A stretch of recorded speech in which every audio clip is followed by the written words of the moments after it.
अब नेक अमल कैसे करने हैं?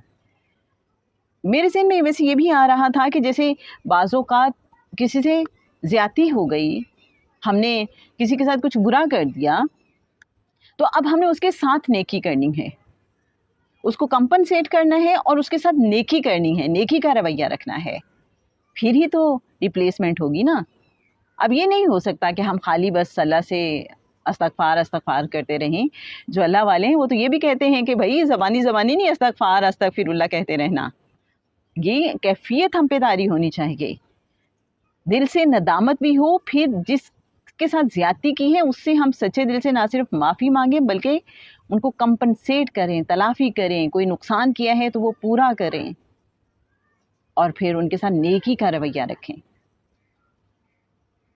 फिर अल्लाह के हुज़ूर, आका सल्लल्लाहु अलैहि वसल्लम के हुज़ूर भी माफ़ी की दरख़्वास्त करते रहें।